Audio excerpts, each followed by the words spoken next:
భూమిన పుట్టిన ప్రతివాడు నువ్వు చేసిన బొమ్మంటారు.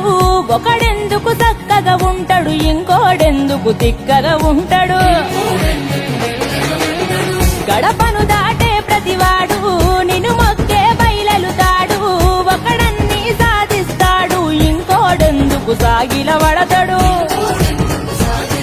ఆ గరీబోడు నీ భక్తుడే, ఈ నవాబైన నీ భక్తుడే. ఎందుకంటే ఈ ఎక్కువ తక్కువ ఎవరంటే నీకు మక్కువ. ఇక ఇచ్చినోనికే ఇస్తావా, నీకు నచ్చినోన్నే గెలిపిస్తావా. నిన్ను గుండెల నింపిన వాని కన్నా హుండి నింపే వాణ్ణే చూస్తావా. ఒక సోమారమైన గుడికొచ్చి చూడు,